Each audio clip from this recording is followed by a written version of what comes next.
ច្រើនហ្មងជួយមិនដែរតិចទេបងអត់មានអីជាបញ្ហាហ្មងត្រូវគីឡូអត់ទេគីឡូត្រូវគ្នាចុះត្រូវឯងឥឡូវចាំមើលខ្សែក្រវ៉ាត់ឥឡូវចាំមើលខ្សែក្រវ៉ាត់មួយសិនចាំមិនចាំយើងគិតគូគ្នាទៀតវិញមិនឲ្យមានចំណាប់អារម្មណ៍មានកុំចិត្តមួយថាអីចង់សាកជីគុណអ្នកល្អដៃអីទេបើមានវាសនាជួបគ្នាបានអាចនឹងបើទទួលបានខ្សែក្រវ៉ាត់អាចនឹងឡើងម្ដងទីម្ដងទីបងដងទី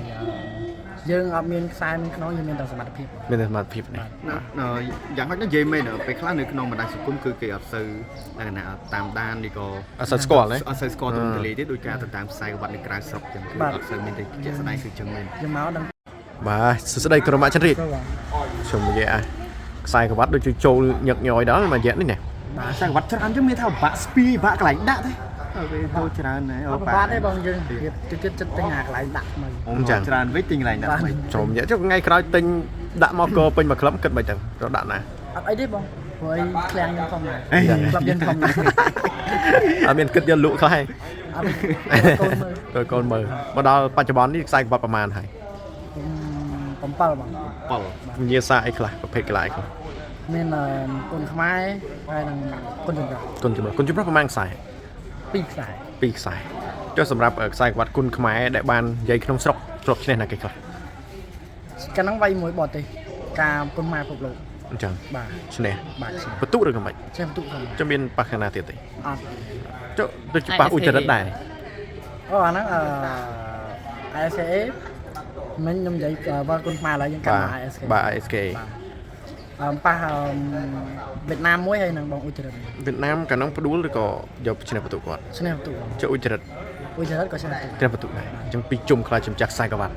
ហើយដូចសុកសប្តាហ៍ថ្ងៃសៅរ៍នេះដូចជាមានចំនួនតាមខ្សែក្រវ៉ាត់ទេបាទត្រៀមថ្ងៃ31នេះហើយបើនិយាយមែនតើស្គាល់សមាជិក3នាក់ផ្សេងទៀតអត់ស្គាល់តែខ្មែរមួយបងហើយធុនតារាបាទមិនដែរក្បាច់គុណរបស់គាត់គឺគាត់ល្អបងធ្លាប់ប៉ះម្ដងដែរទៀតចាញ់ឈ្នះកាលនោះឈ្នះបន្ទុកគាត់ឈ្នះបន្ទុកមិនដែរតឹងទេតឹងដែរកាលនោះនៅគីឡូតូចគាត់មានអាវុធអីដែលគិតថាយើងតឹងដែរសម្រាប់ការប្រកួតមួយនោះអាវុធគាត់ធ្ងន់ហើយគ្រប់សពបងខ្ញុំទៅគាត់ល្អទាំងព្រមអ្វីដែលពេលការប្រកួតហ្នឹងយើងត្រឹមឈ្នះបន្ទុកគាត់ថាក្បាច់មួយណាដែលយើងពិបាកទប់អត់អាចផ្ដួលគាត់បានដោយសារគាត់មានក្បាច់ហ្នឹងពិបាកទប់ដោយសារកាលហ្នឹងគេវាយkickboxing លក្ខណៈពាក់ថ្មងពាក់អីហ្នឹងអញ្ចឹងវាអាចនឹងពិបាកអញ្ចឹងកាលហ្នឹងវាសារ kick ទេបាទជុំឥឡូវមកជុំគ្នាគុណខ្មែរអត់មានឱកាសជុំគ្នាដូចផ្លែកែងល្អទេណាមានដឹងទេអត់ដឹងដែរចង់សារអញ្ចឹងឥឡូវនេះសង្ឃឹមថាប្រហែលភាគរយយកខ្សែក្រវ៉ាត់ចូលក្លឹបសារជាថ្មីនេះខ្ញុំសង្ឃឹម70%បង70%ទៅតាមខ្សែក្រវ៉ាត់ជំនាញខ្ញុំបានជំនួបលោកគ្រូហ៊ុនច័ន្ទរីកដែរគាត់ថាគាត់រំពឹងទៅលើកូរ៉ាម៉ាច័ន្ទរីក 100% តម្រង់យកខ្សែក្រវ៉ាត់នេះបាទមានអារម្មណ៍មិនដែរដល់ពេលចឹងអារម្មណ៍ខ្ញុំទៅគឺបនអាដងថ្ងៃវាយលឿនណាបាទហើយបើគ្រូមានអារម្មណ៍ថាអញ្ចឹងហើយមានភ័យបើគ្រូរំពឹង 100% បាត់ទៅហើយនោះអត់បងដោយសារគាត់ជឿជាក់លើខ្ញុំហើយមួយណាខ្ញុំបានបង្ហាត់មួយគាត់ផ្ទាល់គាត់ដឹងពីសមត្ថភាពរបស់យើងចុះកីឡាបរទេស2រូបទៀតធ្លាប់មានជួបទេអត់ដែរអាចថាការប្រកួតមួយនេះធ្វើឲ្យកូរ៉ាម៉ាច័ន្ទរីកឈានទៅដល់មកកម្រិតណាទៀតទេមើលតើអាចនឹងបើទទួលបានខ្សែក្រវ៉ាត់អាចនឹងឡើងម្ដងទីម្ដងពីបងយើងអត់មានខ្សែនៅក្នុងយើងមានតែសមត្ថភាពនេះយ៉ាងហោចនិយាយមែនពេលខ្លះនៅក្នុងបណ្ដាញសង្គមគឺគេអត់សូវតាមដាននេះក៏អត់សូវស្គាល់ទេអត់សូវស្គាល់ទូទៅទេដោយការទៅតាមខ្សែក្រវ៉ាត់នៅក្រៅស្រុកចឹងគឺអត់សូវមានតែជាក់ស្ដែងគឺចឹងមែនយើងមកដឹងឃើញយើងស្រាវដែរចាំឥឡូវជ្រុលអញ្ចឹងហើយមានអីប្រែប្រាំទៅកាន់បងប្អូនដែរខ្ញុំកូរ៉ាម៉ាច័ន្ទរីកចាក់ខ្សែក្រវ៉ាត់ប្រហែល6 7ខ្សែប្រកួតបានទាំង kickboxing ទាំង MMA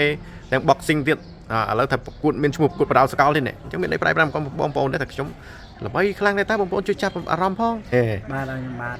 កូនម៉ាក់ច័ន្ទវាសូមរាំទៅពុកម៉ែបងប្អូននិងទស្សនិកជនទាំងអស់ហើយជាពិសេសគឺម្ចាស់ sponsor ហើយខ្ញុំបាទកូនម៉ាក់ច័ន្ទរាជគឺ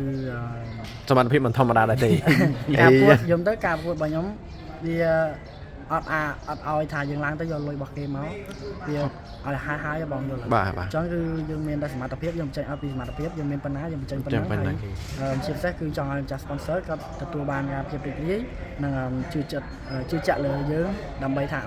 ហើយយើងមកប្រកួតហើយដឹងតែល្អមើលបាទដឹងតែល្អមើលហើយដឹងតែការប្រកួតអស់ប្រចិត្តដែរបាទបាទហើយមួយវិញទៀតមានឃើញគុណខ្មែរយើងឡើងជើងថ្មីឃើញច្រើនហ្មងជួយមិនដែរតិចទេបង អត់មានអីជាបញ្ហាហ្មង ត្រូវគីឡូអត់ទេ គីឡូត្រូវគ្នា ចុះ ឡូត្រូវឯងឥឡូវចាំមើលខ្សែក្រវ៉ាត់ ឥឡូវចាំមើលខ្សែក្រវ៉ាត់មួយសិនចាំមិនចាំយើងគិតគូគ្នាទៀតវិញមិនឲ្យមានចំណាប់អារម្មណ៍មានគុណចិត្តមួយថាអីចង់សាកវិជាគុណអ្នកល្អដៃអីទេ បើមានវាសនាជួបគ្នាបាន ច្រើនបាទ អូច្រើនបាទ